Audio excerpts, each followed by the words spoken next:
Exactly 12 months ago I received this teeny tiny tissue culture plant in the mail, and today it looks like this. And in today's video I'm going to show you the 12-month journey that the plant and I have been through together, and then I'm going to address anything that I learned about this plant.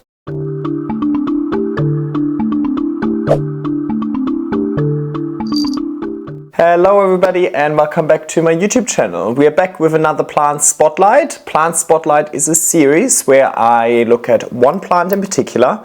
First we're going to look at the journey that the plant and I have been through together, and then I'm going to address any of my learnings with you. But before we give over to Jan from the past, present and future would really appreciate your support. The best way for you guys to support me is by engaging with my content. Give this video a thumbs up, watch it till the end, share it with friends and family, leave a nice comment down below, and if you haven't already, subscribe to my channel as well.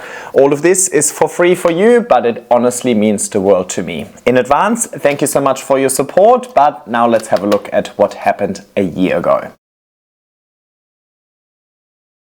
I received plant mail a couple of weeks ago, maybe 3 weeks ago. Alrighty, I have received plant mail today. It is a Monstera species Indonesian marble, and I got a little freebie, and that's the little tissue culture patriciae. I've been getting a bunch of these small tissue cultured plants from them recently, and I'm loving them. They're perfect for my IKEA cabinet. I got this little freebie, which is a Philodendron patriciae, and it's growing its first leaf over here. But I'll leave this in its small pot for now. And you know what? I changed my mind. While we're here, might as well pot up the little patriciae as well. I'm not going to give this a moss pot for now. I think it still has a little bit of growing to do. Alrighty, here we are, and I'll be back once there are some updates to share with you. Right, let's start with this one because I'm really happy with the progress this has made. This is the little patriciae, and you can already see it really starts looking like the patriciae. These kind of long petioles that insert at the very top of the leaf, and then these long elongated leaves, and it's starting to get a little bit of this ribbing maybe. But yeah, really happy with this. Always wanted one, and even better if it is a little freebie. Hello everybody, this is my Philodendron patriciae, and she's still in the same pot. She has grown really nicely, really can't complain about these beautiful leaves, and I'll show you a bit closer. But I was a bit late to the party. I usually like to provide my plants with moss poles as soon as possible, and I really dropped the ball on this one. Not a bad thing. I mean, the plant is still growing nice and large leaves, but I certainly missed out on optimizing the plant's root system, and I think I could have had even better results in those 8 months if I would have given it a moss pole. But better late than never. Today we're going to put this plant on a pole. Let me show you this plant a little bit closer. I really love this leaf texture, and ultimately the potential for this plant to grow at this stage is really all set in the conditions, and I'm growing this in my IKEA cabinet with really great conditions. So I'm not surprised that I'm receiving nice leaves, but I also want to optimize the root system, because the more roots, the better water absorption and nutrient absorption, the faster and healthier and larger the plant can grow. Now see all of these roots over here and here and here and here and here. They could have all grown into a moss pole already and expanded a lot, but instead they've kind of just started drying out because, well, they're not really fully drying out. You can see it over here, for example. They're actually doing quite well. But the reason those roots are doing well is because they're in a high humidity environment in my IKEA cabinet, but they're not contributing to the water and nutrient absorption like the roots in the pot do. Yeah, the roots in the pot, nothing that crazy. Now overall, I can't complain. The plant is doing well. The plant is growing nicely, and look, at this stage my goal isn't really to grow them as fast as possible because I'm running out of space. I'm actually really happy that this plant, I did nothing for this plant for those 8 months, right? It's just been sitting there. Every now and then I water it. I noticed it doesn't mind drying out a little bit anyway, in my opinion, but because it's in the IKEA cabinet, it hardly ever dries out because of the high humidity in there. So I feel like I've done very, very little for this plant in those 8 months, so I really can't complain. But I suppose most of my content online is really about trying to optimize the plant's growth, and I certainly did not optimize this plant's growth because I didn't realize all of the potential that the growing conditions were setting. So let's change that today. I'm going to give this a larger pot, and then I'm also going to put it on a pole. I have chosen to go with a grow vertical pole with the plastic backing, and as always they're linked in the description. That's just because that way I have to do less watering, and it's hanging in my IKEA cabinet anyway, so I don't have to look at the backside, if that makes sense. I'm only going to look at the front. It's going to kind of hang against the wall, right? So I'm not going to see the plastic backing. I mean, while this one has worse aesthetics, the functionality is better. I have to water less or less frequently, so I'm going to go with that. However, this plant is a very, very slow climber. I mean, you've seen, let me bring it closer again. In 8 months, it's only grown this much, or it's only climbed that far, so not very far. And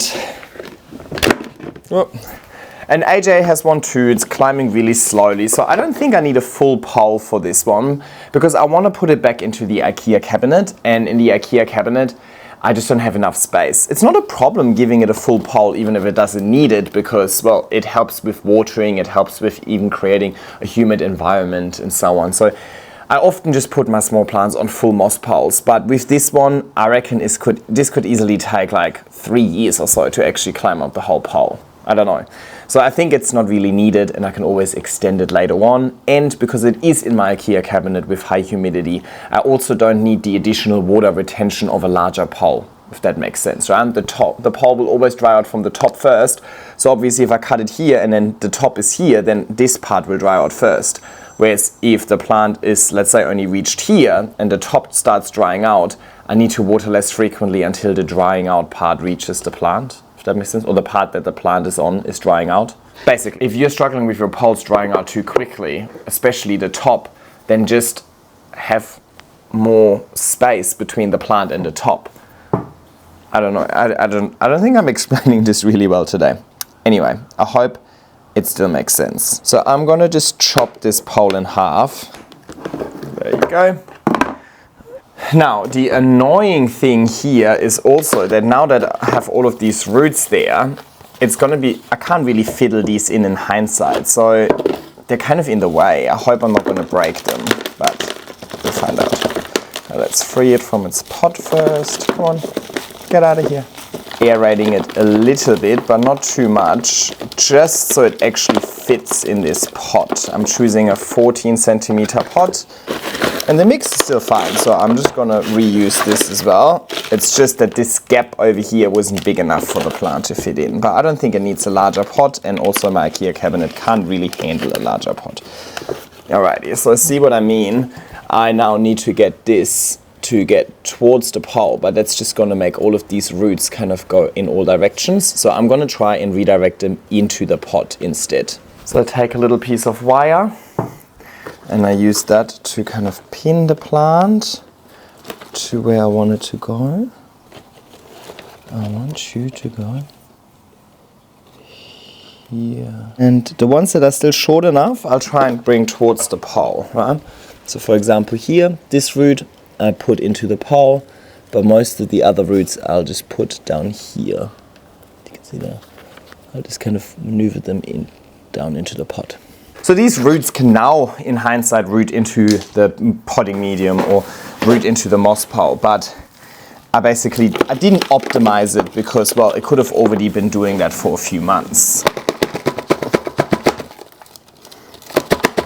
Fill this in with my chunky airwork mix.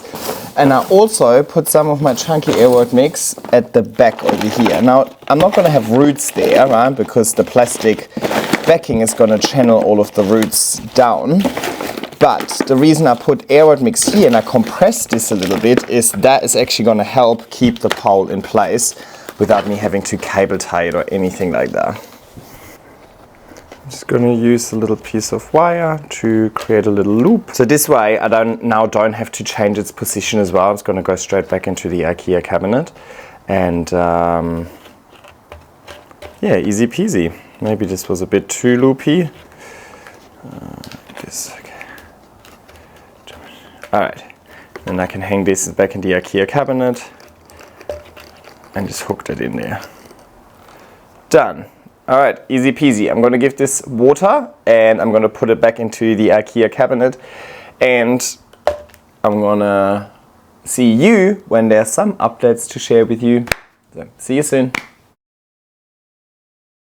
And we are back. It's been 3 months that I gave this plant a pole, and we're just a month out from its final 12-month update. So let's have a really sneaky look. In the last update, I believe this was the latest leaf.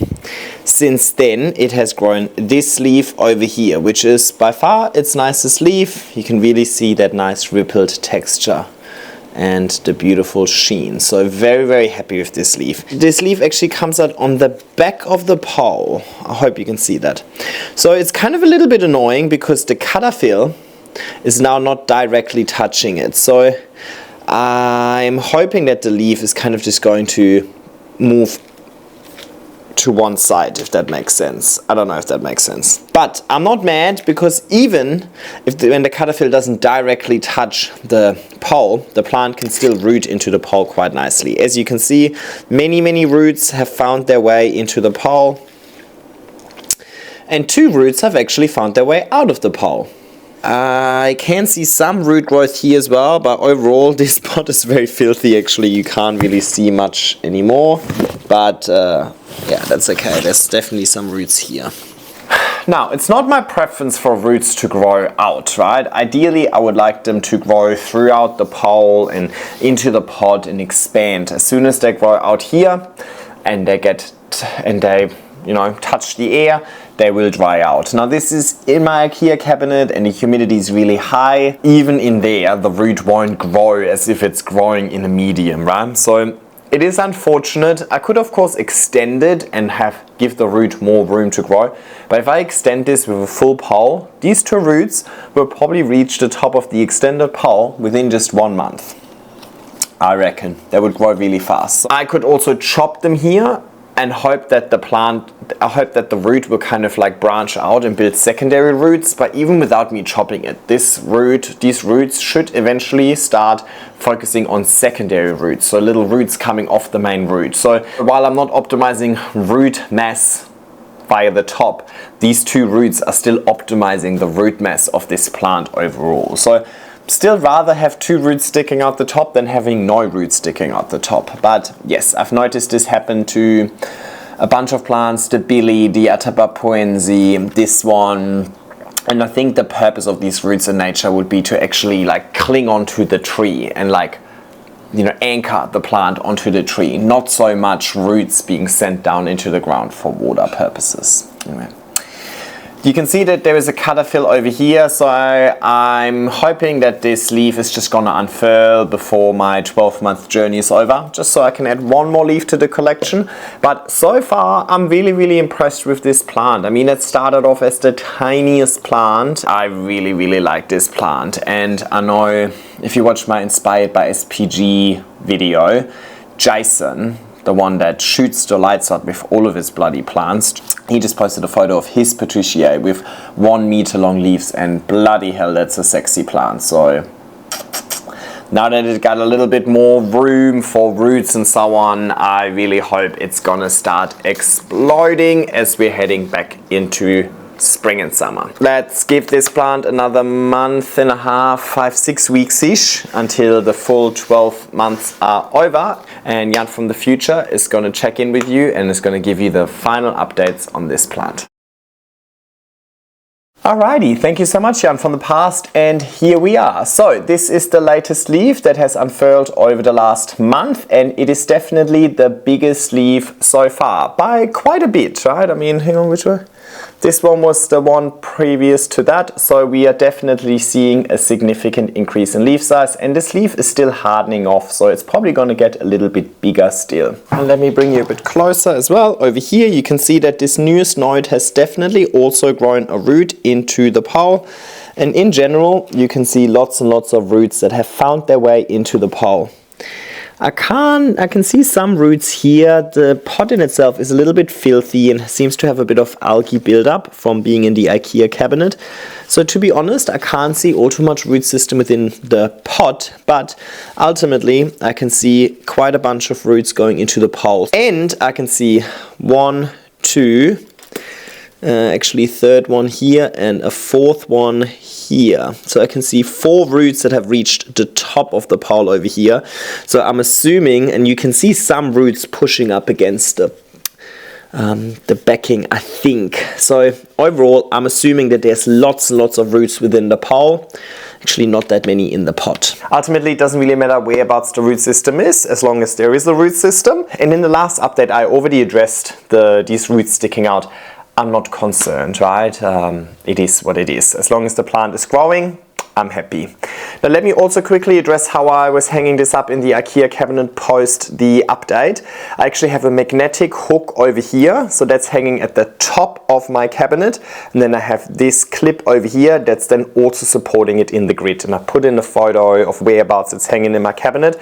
So because it's a bit heavier with the thicker pole and the pot, I have basically 2 hooks to support it, one from the top and one from the back on the grid over here, and well, seems to be stable enough for it at this stage. You can also see that the moss pole is very, very dark green. That's just algae buildup. Algae buildup in itself is not a bad thing. If anything, for me personally, it's a sign that I'm actually doing the right thing. Algae thrives when there is moisture, light and nutrients, and that's exactly what our plants want as well. They want moisture, they want light, and they want nutrients. I'm not concerned about this little bit of algae buildup. I think it actually is aesthetically pleasing, and no, there's not enough algae for the algae to now start competing with my plant to the extent that the plant would suffer as a result of the algae being there. So I'm not concerned. I think I would definitely start, concerned is the wrong word, but I would start changing what I do once I see the algae kind of becoming really slimy, and or once I start seeing mold. I've had a little bit of mold on this moss pole actually, because it's in the top right corner of my cabinet where I would get the least airflow. And yep, I mean, in that statement I basically already told you the reason and the fix. It's an airflow related issue where you have a high humidity environment and you keep the pole moist. You really need to ensure that there's airflow. I just started airing out the cabinet a little more frequently to get fresh air in there and create a little bit of additional airflow, and that also solved the problem. But I'm actually planning on making a whole video on how to prevent mold on your poles in the first place. So let me know in the comments if that is something that you'd be interested in. Why do I say that I like the algae buildup on there? Because it basically shows me that I'm doing a good job at providing this plant with light, that I'm providing enough moisture, and that I'm providing enough nutrients. So it's a good indicator for me that actually shows that I'm doing everything correct over here. So yep, that's good news. Now to keep this pole moist, I'm actually doing very little because it's in the IKEA cabinet, and the IKEA cabinet has really high humidity. It's always 90% plus.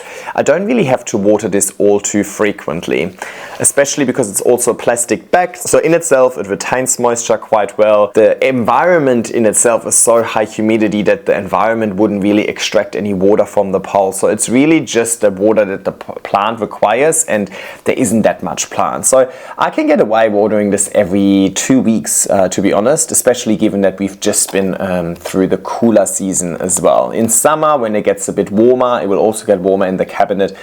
And then I'll probably have to water more frequently because the plant is actually also growing more actively, and growing obviously requires more water. Also, as soon as the plant gets larger, has more leaves, then it will also start using more water and so on. But at this stage, it's a very, very low fuss setup.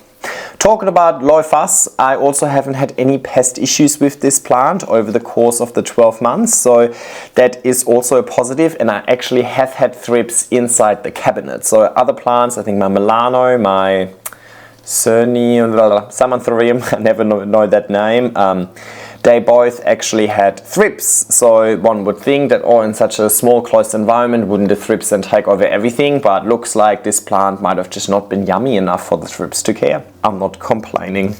I personally have had really good experiences with pests in this plant, and I'm not super on top of my proactive approach here, right? Normally my approach to pest treatment is being as proactive as possible, giving my plants regular showers just to keep the leaves tidy and neat and clean. But as I say, I haven't really been doing that much either. I just really have it in that cabinet and let it do its own thing. So from my experience, the care approach for this plant is very low effort, but I am providing it with really, really good tropical conditions, right? And it comes back to my conversation about conditions versus care. Conditions set the potential, and then care realizes that potential. The conditions in the IKEA cabinet seem to be setting really good conditions for this plant to size up and mature and be happy, but I don't really have to do much to realize that potential. Now, I haven't experienced how this plant would grow in more ambient conditions. It has been in my IKEA cabinet for the full 12 months, but it isn't really growing that super fast or super large or spreading a lot for me to worry about this outgrowing the cabinet. I reckon I can definitely keep this in the cabinet for another few months, but we have to see how much this plant might increase in leaf size over the coming growing season. We're just going into spring and summer over here in Australia, so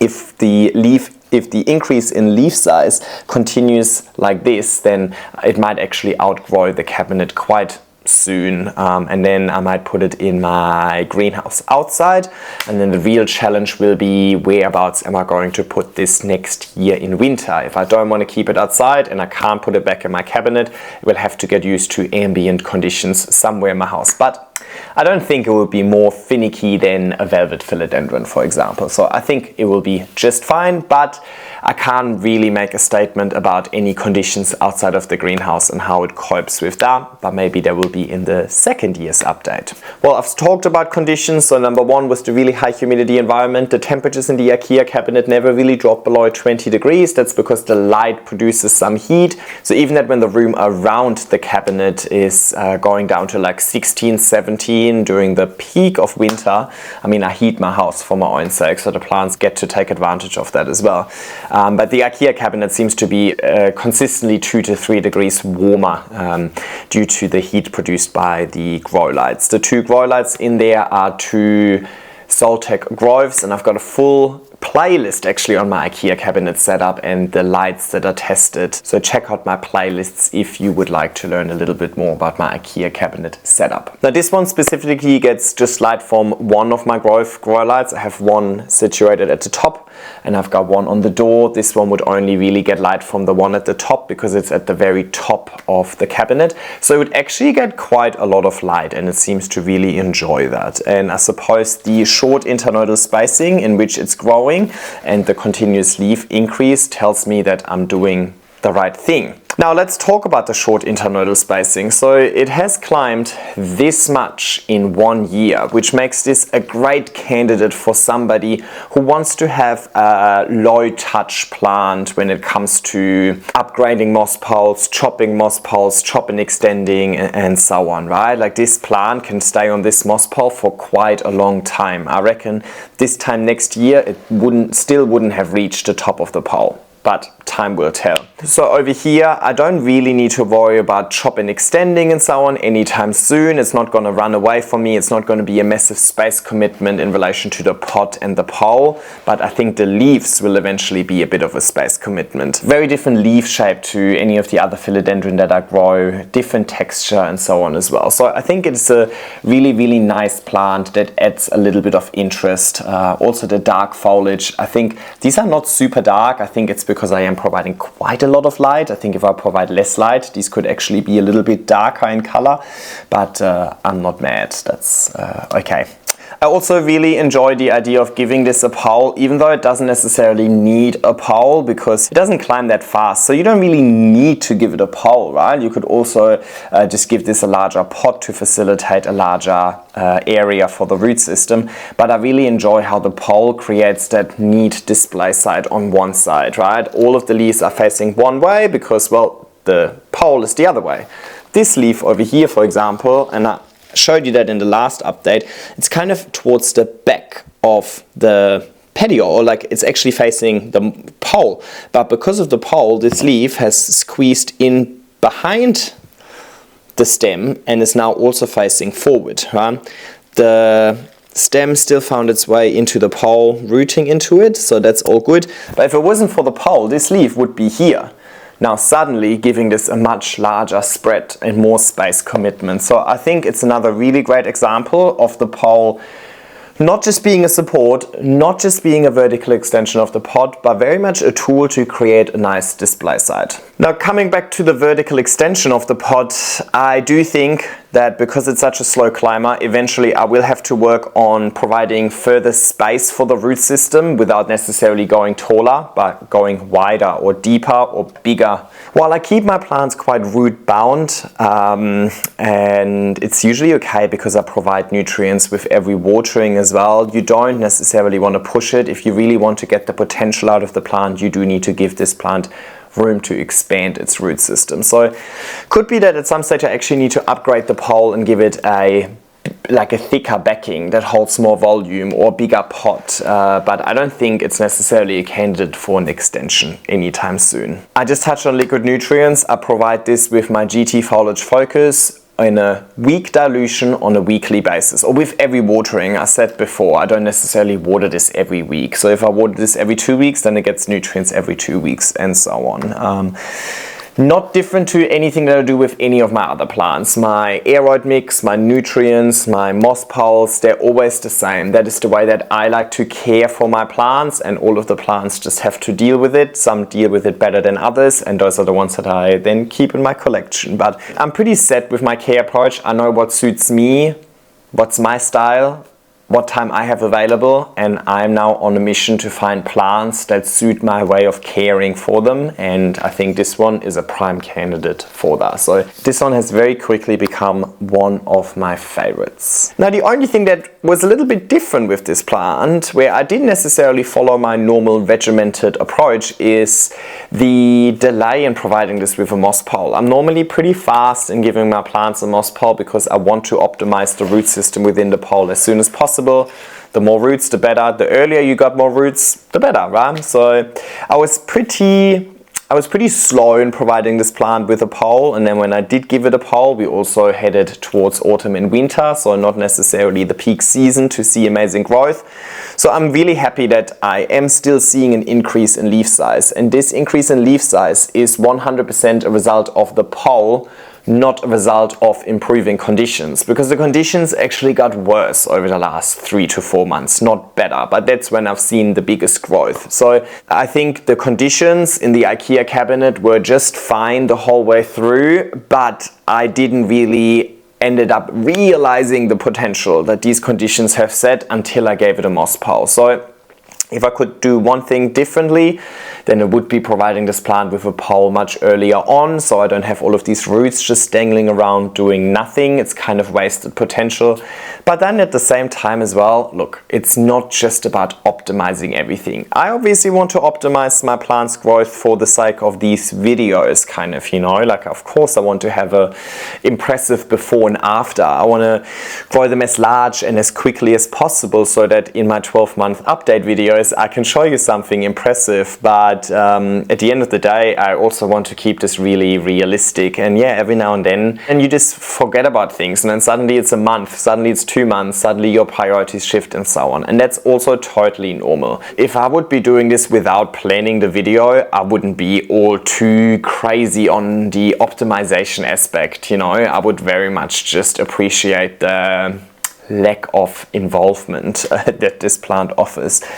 So it's definitely more so something I regret for the sake of the content, but I don't regret as a plant parent, if that makes sense. Regret is also too harsh of a word. But basically, if I would have wanted to optimize this plant's growth further, I should have given this plant a moss pole earlier so it can extend its root system earlier and grow a larger one.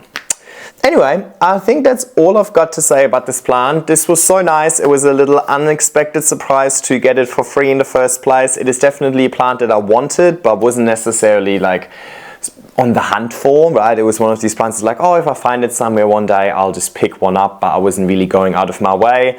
And it's even nicer that this came to me without me even doing anything about it. Alrighty, I'll wrap it up over here. I hope you enjoyed this video. If you haven't already, please subscribe to my channel, like and leave a nice comment as well, and I will see you next time. See ya!